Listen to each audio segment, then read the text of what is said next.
नमस्कार दोस्तों, मैं एसएल वागड़ी आपके अपने YouTube चैनल फ्यूचर करियर में आप सबका हार्दिक स्वागत करता हूं।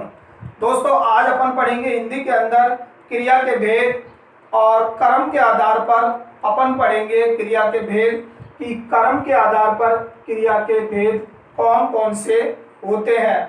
दोस्तों, कर्म के आधार पर क्रिया के दो भेद होते हैं। कितने भेद होते हैं?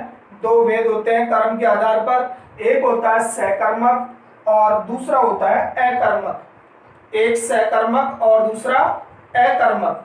दोस्तों, जैसा कि नाम से स्पष्ट हो रहा है कि सहकर्मक अर्थात जिसमें कर्म पाया जाता हो और अकर्मक जिसमें कर्म नहीं पाया जाता हो, तो ये होती है दोनों की परिभाषा। अब अपन उदाहरण के माध्यम से देखते हैं इनको कि कर्म क्या होता है। जैसे सुरेश दूध पी रहा है, तो यहाँ पर सुरेश क्या हो गया? कर्ता हो गया, है ना। और दूध हो गया यहाँ पर कर्म। दूध क्या है? कर्म। पी रहा है, ये हो गया यहाँ पर क्रिया। पीना क्या हो गई? क्रिया। तो कर्ता, कर्म और क्रिया। अब कर्म क्या होता है? कर्म की परिभाषा होती है कि जिसका फल, क्रिया का फल जिसके ऊपर पड़ता हो, क्रिया का फल जिसके ऊपर पड़ता हो, तो वह कर्म होता है। अब अपन पढ़ेंगे सबसे पहले सकर्मक क्रिया। वे क्रियाएं जिनका प्रभाव वाक्य में प्रयुक्त कर्ता पर न पड़कर कर्म पर पड़ता है, तो वो क्रियाएं सकर्मक क्रियाएं कहलाती हैं। यानी जिनका प्रभाव जो है वाक्य में कर्ता पर न पड़ करके किसके ऊपर पड़े? कर्म पर। यानी नाम इसका है सकर्मक। यानी कर्ता पर तो किसका पड़ता है? अकर्मक का। और कर्ता पर जिनका, कर्म पर जिनका प्रभाव पड़ता है, तो वो सकर्मक क्रियाएं कहलाती हैं। जैसे एग्जांपल देखेंगे अपन, सुरेश दूध पी रहा है।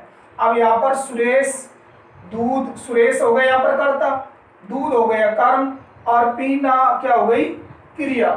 अब अपन देखेंगे कि पी रहा है, सुरेश क्या पी रहा है?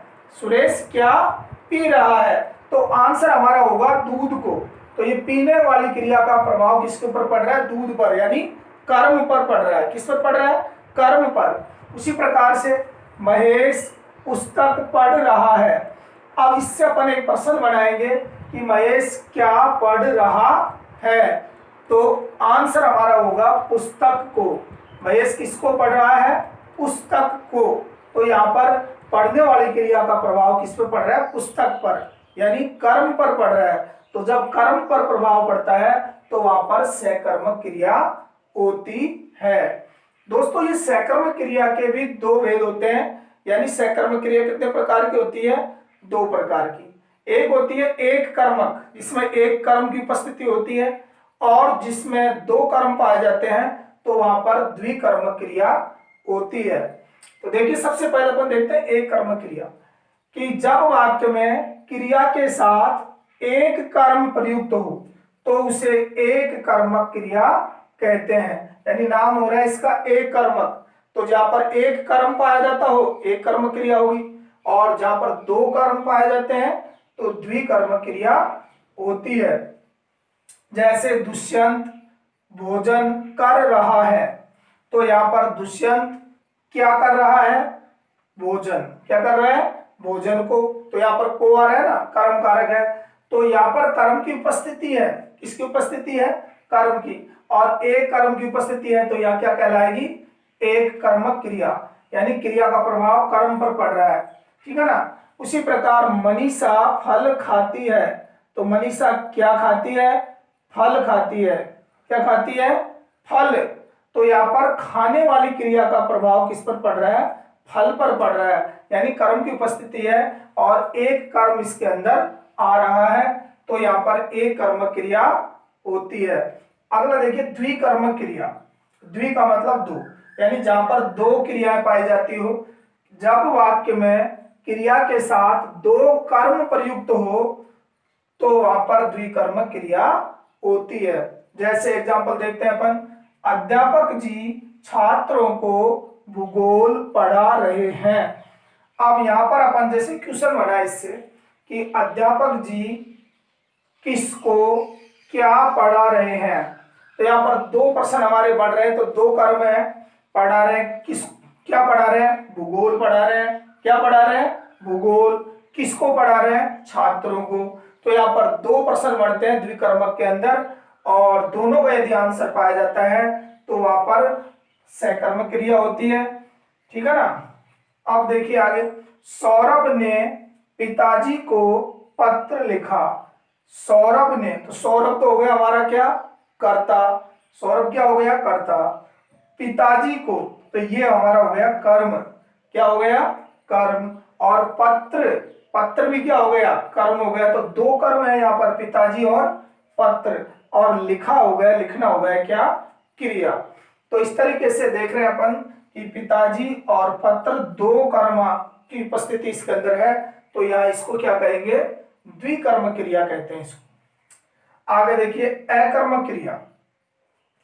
अकर्मक क्रिया यानी जिसके अंदर कर्म की उपस्थिति नहीं हो, वे क्रियाएं जिनका प्रभाव वाक्य के प्रयुक्त कर्ता पर पड़ता हो तथा जिनके साथ कर्म प्रयुक्त नहीं होता, अकर्मक क्रिया कहलाती है। यानी जिनमें कर्म आता ही नहीं हो, कर्म की उपस्थिति नहीं होती हो, अकर्मक, और प्रभाव किसके ऊपर पड़ता है? कर्ता पर। जबकि सकर्मक में कर्म के ऊपर प्रभाव पड़ता है और अकर्मक में कर्ता पर प्रभाव पड़ता है। जैसे एग्जांपल देखेंगे, टीना सोती है। अब यहाँ पर कौन सोती है? कौन सोती है? टीना। तो टीना क्या है? कर्ता है, और कर्ता के ऊपर इसके ऊपर प्रभाव पड़ रहा है। बच्चा रोता है। कौन रोता है? बच्चा। तो बच्चा क्या है? यहाँ पर कर्ता है, तो यहाँ पर कर्ता के ऊपर प्रभाव पड़ रहा है, तो कौन सी क्रिया होगी? अकर्मक क्रिया। आगे देखो, वह तेज दौड़ता है।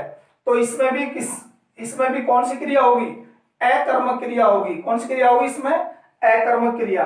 इस तरह से दोस्तों अपन ने देखा आज सकर्मक और अकर्मक क्रिया, कि सकर्मक जिसमें कर्म पाया जाता हो, अकर्मक जिसमें कर्म नहीं पाया जाता हो।